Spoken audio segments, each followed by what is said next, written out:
Anjana Om Kashyap Bharatiya Janata party के कार्यालय से जुड़ रही है, उनके साथ में तरुण चुग भी वहां पर मौजूद है। अंजना, उत्तर से लेकर दक्षिण तक, पूरब से लेकर पश्चिम तक मोदी की गारंटी में लोगों का विश्वास दिखता है। ये बताइए कि झालमुड़ी और इसके साथ, क्योंकि अभी तक बीजेपी का नारा था जहां हुए बलिदान मुखर्जी वो कश्मीर हमारा है, और आज लिखा है जहां जन्मे मुखर्जी वो बंगाल हमारा है। वैचारिक रूप से आप बंगाल की इस जीत को किस तरह से देखते हैं? देखिए, वैचारिक रूप से हमेशा से बंगाल इतना समृद्ध रहा है कि पूरे देश को दिशा देने का काम बंगाल ने किया है। और ये 15 साल का सफर बंगाल का इतना कष्टदायक था। अत्याचार, तानाशाही, भ्रष्टाचार से लिप्त उस बंगाल से मुक्ति पाने के लिए जनता ने इस बार वोट दिया है, और वोट दिया है भविष्य के लिए, बंगाल के भविष्य के लिए, अपने बच्चों के भविष्य के लिए, महिलाओं की सुरक्षा के लिए, तानाशाही के विरुद्ध। अच्छा, ये बताइए कि अब झालमुड़ी लेकर आप निकल पड़ी हैं, हाथ में अपना झालमुड़ी तो दिखाइए। झालमुड़ी झालमुड़ी का आज मजा ही कुछ और है। आज मिलकर के खाएंगे झालमुड़ी। खा भी रही है झालमुड़ी, आप बांट भी रही हैं, लेकिन इसी के साथ वैचारिक रूप से जो चर्चा हो रही है, 3 राज्य हो गए हैं, उस पर एक आखिरी कमेंट क्या है?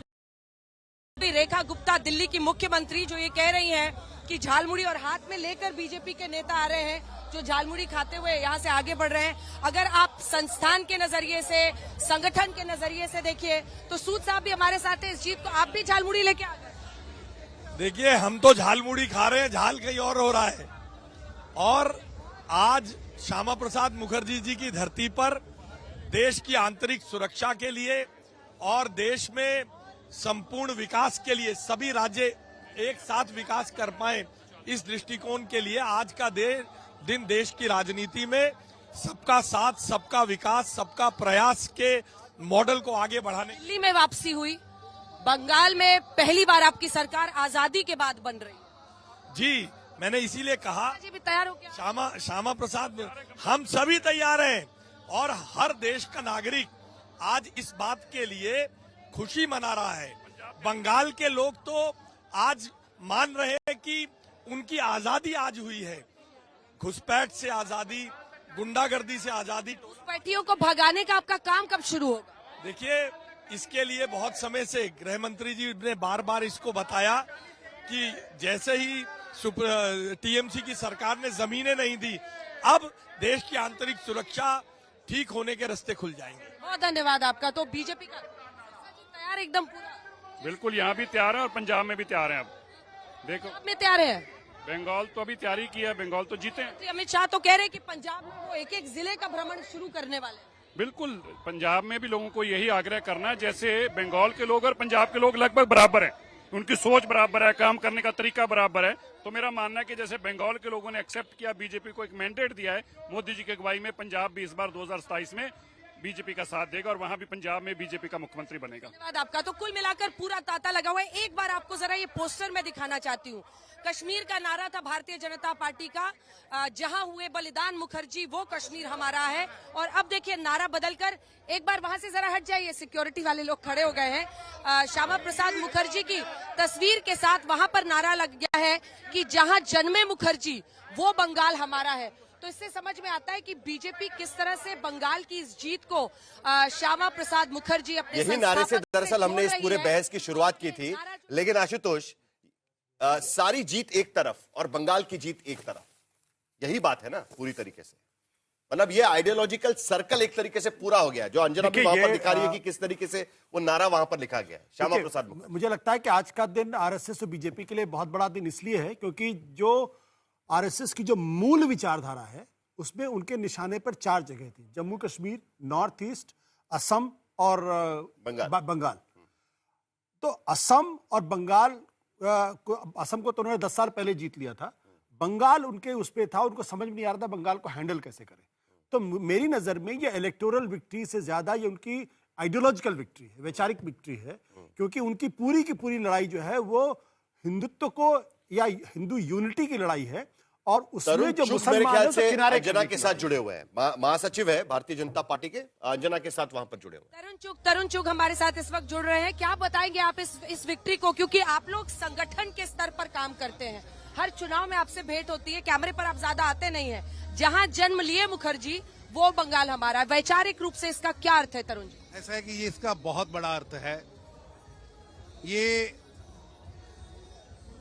जिहादी मानसिकता जिस तरह निर्ममता वाली ममता बनर्जी की सरकार चल रही थी, जनता ने जनादेश से उसे उखाड़ फेंका और जनता ने ये आशीर्वाद भी दिया है साथ में नरेंद्र मोदी जी को कि आगे बढ़ो, गरीबों का मसीहा, पूरे विश्व में भारत की चमक दमक बिखेरते रहो। ये बहुत बड़ा जनादेश है। लॉ एंड ऑर्डर पे मैंडेट है या जो आप ये धार्मिक ध्रुवीकरण बताने की कोशिश कर रहे हैं उस पर है? क्योंकि देखिए वहां पर आप ही लोग कहते थे ना भय से भरोसे तक, तो भय से भरोसे मत तो सीधा लॉ एंड ऑर्डर हुआ ना। भरोसा नेता पर भी, भरोसा विचारधारा पर भी, और भरोसा इस नेशनलिज्म पर, क्योंकि वो कह रही थी घुसपैठियों को रखो और बंगाल कह रहा था घुसपैठिए नहीं रहेंगे। वो कह रही थी कि जिहादी मानसिकता से बंगाल चलेगा, हम कह रहे थे लॉ एंड ऑर्डर से, संविधान से चलेगा।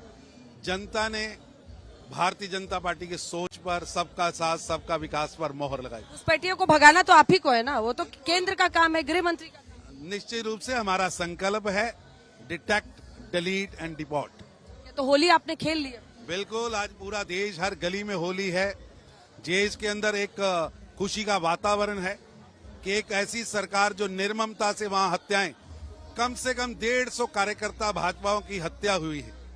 आज उन कार्यकर्ताओं के परिवार, उनके लिए एक बड़ा दिन है। आज पूरे देश के अंदर लोग उसकी ओर देख रहे हैं। अदृश्य अदृश्य कई घर जला दिए गए। लगभग 25,000 से ज्यादा हिंसक घटनाएं 2021 में हुई थी। तो जनता ने प्रचंड जनादेश दिया। बहुत धन्यवाद आपका तरुण जी, हमसे जनादेश से प्रधानमंत्री मोदी को जनता का आशीर्वाद है।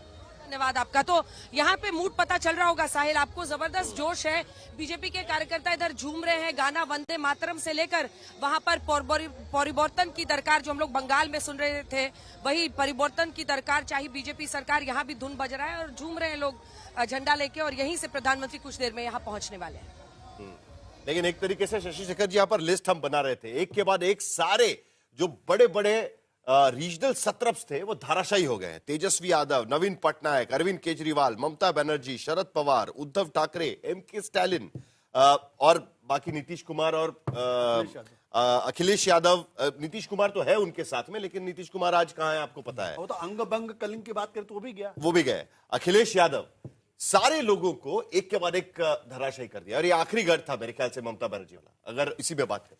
देखिए साहिल, बीजेपी और सबसे बड़ा रोड़ा दरअसल ये रीजनल सत्रप्स थे बीजेपी को पूरे देश भर में राज करवाने। तो एक तरह से फायदा भी पहुंचाते थे। फायदा ये पहुंचाते थे, कांग्रेस को रोकते थे वो, तो एक लाभ पहुंचाते थे। लेकिन बीजेपी ने एक काम किया, आप महाराष्ट्र का उदाहरण देखिए जहां से आप आते हैं, कि वहां उन्होंने शिवसेना को आगे करके उन्होंने अपनी जगह बनाई और सही समय आने पर शिवसेना को ही तोड़ दिया और शिवसेना आज स्टैंड ही नहीं करती। बीजेपी ने अपने फायदे को आगे रखकर, और मैं इसमें कोई बुराई नहीं मानता, अल्टीमेटली आप सत्ता की राजनीति में सत्ता में आना चाहिए, लेकिन छत्रपों के साथ एक बहुत खराब बात थी। वो सामाजिक आंदोलनों से निकले हुए लोग थे। वो सत्ता की राजनीति में जब आए तो उन्होंने जिनकी खिलाफत करके वो आए थे, उनसे भी ज्यादा खराब, उनसे भी ज्यादा भ्रष्ट और उनसे भी ज्यादा कटु वो साबित हुए। उन्होंने विभेद को बढ़ावा दिया। स्वयं प्रकाश जी, ये आप सही मानते हैं? क्योंकि आप भी आंदोलन से आई हुई पार्टी है एक तरीके से, लेफ्ट के खिलाफ आंदोलन कर। हाँ जी, लेफ्ट के खिलाफ आंदोलन हुआ था। और जिस तरह से अभी भारतीय जनता पार्टी के नेता बोल रहे थे कि तृणमूल कांग्रेस के शासन में 150 से ज्यादा भारतीय जनता पार्टी के हत्याएं हुई। कांग्रेस पार्टी के जब विपक्ष में थी और 34 साल का वामपंथी शासन था, करीब 62,000 विपक्षी पार्टियों के कार्यकर्ताओं की हत्याएं हुई है, निर्मम हत्याएं हुई है। उन्हें काट दिया जाता था, गाड़ दिया जाता था। ऐसी स्थिति से ममता बनर्जी ने बंगाल को निकाला। और एक मिनट, झालमुड़ी की बात चल रही है तो मैं बोलना जरूरी समझता हूं कि जो जहां उन्होंने झालमुड़ी खाई है ना, वो इलाके में 11 बजे बाद महिला छोड़िए पुरुष भी नहीं निकलते थे ममता बनर्जी आने के पहले।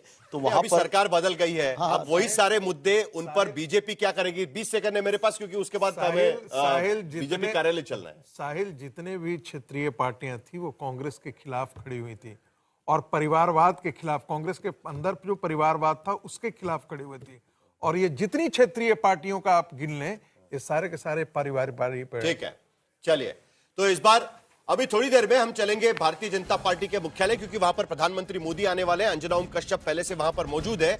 लेकिन ये चुनाव, इस बार का चुनाव सिर्फ कुर्सी नहीं, उसकी मजबूती और जनता के साथ किसका जोड़ सबसे मजबूत है, ये देखने का भी चुनाव।